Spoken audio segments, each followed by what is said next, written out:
Okay, and this is chapter 10, part 2. Silly had closed the big door, so they zipped out through the little door. Mama barely made it ahead of Runt's burly husband, who knocked Runt over in his dash to get outside. Runt was badly trampled in the stampede of the raccoons, but she managed to get outside close on the heels of the last raccoon. Old Grouch came out from under the bed and stood staring at the invaders. He marched to the door, sniffing and growling. The Uppies roared with laughter. When they had quieted down, Job said, "Reckon we scared 'em away. Now we won't see the rest of the show." "The raccoons will be back," Emmylou said. "The little skunks will probably go hunting in the rain. They'd rather catch their own food anyway." The skunks did not come back, but the raccoons returned. They stuffed themselves and sat in their boxes, grunting happily, while Jerome and Emmylou put the candles on the tree and lighted them. The 3 jugs of cider went dry, and the cakes and cookies vanished, and all that was left of the stacks of food was the bare bone on the roast platter. Joe finally pulled out a big silver watch and looked at it, and he turned to Silly.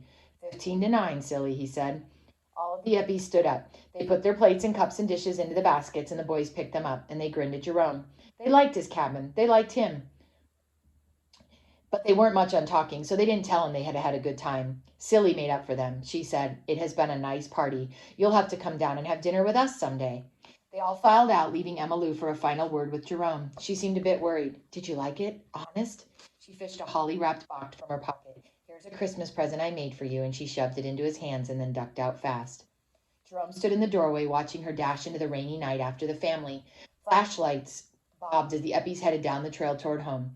Jerome smiled happily. Not many neighbors would walk a mile up a wet trail with the night as black as the inside of a hat just to visit with a man who had never even stopped at their house for a word.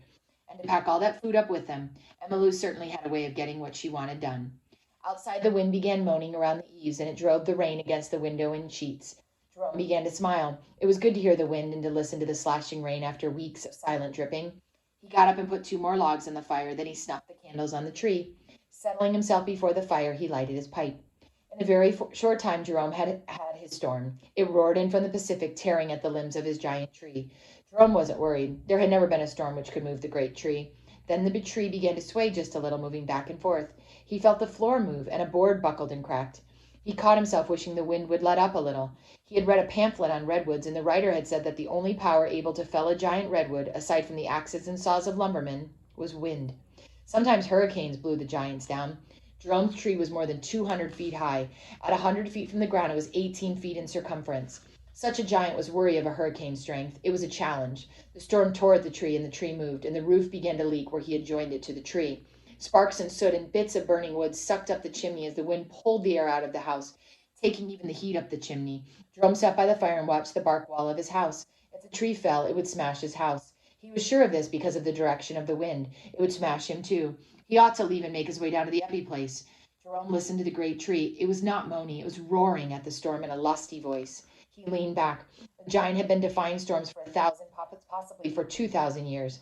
He started to laugh. He wouldn't desert his giant, but he would go to bed to keep warm. He got ready for bed, but he didn't crawl in between the blankets. He sat huddled before the fire and listened to the battle of the giants. The raccoons were unworried. They were stuffed with food, and this was their playtime. They had poked their noses through the little door and had decided the night was too rough to venture out into the woods. Jerome heard the little skunks come scurrying to their nest under the floor. The night was too bad outside for them. They chased out under the floor for a while, then came into the cabin. The storm seemed to make them wild. It had the same effect on the raccoons. The skunks bluffed the raccoons and chased them, but they could not drive the raccoons out into the storm. Not one of his friends seemed in the least worried about the big tree. Watching them, Jerome felt better, but he didn't feel secure enough to go to bed. He sat close to the fire and waited. A powerful gust of wind tore at the tree. The tree gave more than before and opened the gap between the roof and the tree to a wide crack. Water poured in. Jerome got to his feet and began moving things. One of the raccoons' boxes had been hit by a bucket of water. The 2 raccoons were in it, and they climbed out, shaking themselves and scolding. They scolded Jerome and not the storm. They were so peeved at him that Jerome had to laugh. He emptied the water out of the box and set it in a dry spot. They joined the other raccoons playing tag by the door. Jerome piled more wood on the fire and sat close to it. If the tall tree fell, there was nothing he could do, not as long as he stayed and sat waiting to be smashed. The big tree did not fall. It settled back into position, and the roof crack closed as the soft bark squeezed tight against the boards. The river of water stopped running across the floor. Jerome listened and decided the wind was slackening, but he stayed up for another hour. By the time the wind had lost its fury, and the big tree did not move at all. By that time, the wind had lost its fury, and the big tree did not move at all. Jerome got into bed. He hoped the Uppies had reached home before the storm broke, but he did not worry much about them. It would take a powerful wind to blow those giants off a trail. Emma, Lou, and Silly would be well protected. He was sure of that. That is the end of chapter 10. And he didn't open her present, so I want to know what he got.